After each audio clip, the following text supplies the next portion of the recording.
A massive shake-up in the UK food industry could be in jeopardy.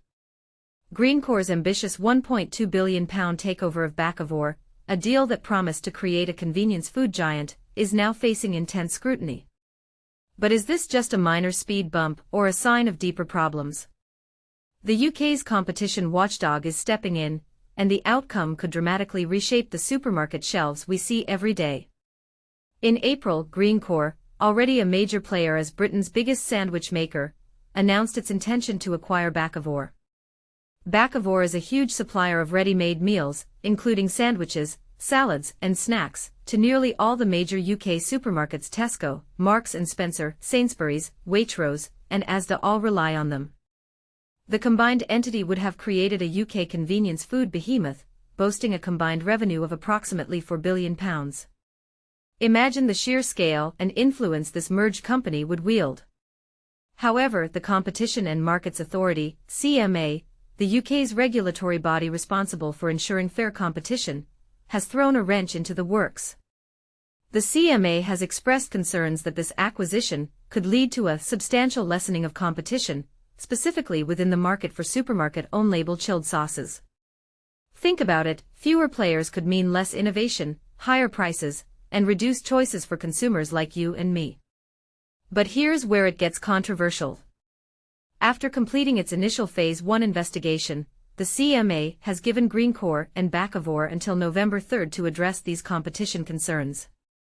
If the regulator remains unconvinced, a more in-depth Phase 2 investigation will commence.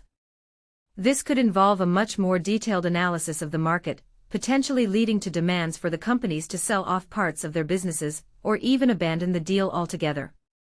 Interestingly, both Greencore and Bakkavor appear optimistic. They emphasize that the CMA didn't raise any concerns about a staggering 99% of the combined group's revenues. The CMA specifically cleared them on Italian chilled ready meals and own-label salads, focusing solely on chilled sauces. And this is the part most people miss. Dalton Philips, the CEO of Greencore, described the CMA process as constructive and welcomed the Phase 1 decision. He expressed gratitude to his colleagues at both Greencore and Bakkavor and stated his intention to work with the CMA and Bakkavor to finalize the transaction in early 2026. Mike Edwards, the CEO of Bakkavor, echoed this sentiment, stating that the CMA's decision provided welcome clarity and allowed them to stay on track for completion in early 2026. Their positive spin highlights their confidence that the chilled sauce issue can be resolved without derailing the entire merger. But is their optimism justified? Analysts at RBC Capital Markets further downplayed the issue, noting that chilled sauces represent only about 1% of the two companies' combined revenues. Both companies supply pasta sauces to major UK retailers, so the overlap is evident. Could this be a case of overblown regulatory concern? Is the CMA focusing on a relatively minor issue while potentially hindering a deal that could bring benefits elsewhere?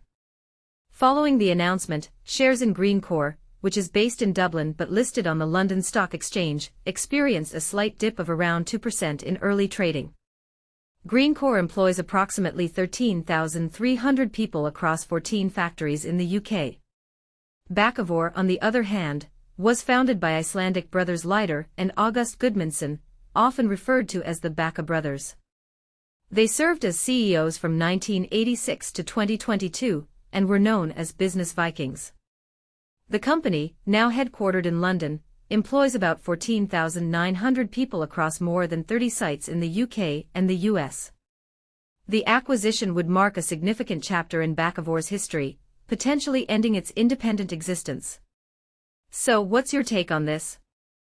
Is the CMA right to scrutinize this deal so closely, even if the competition concerns seem limited to a small part of the overall business?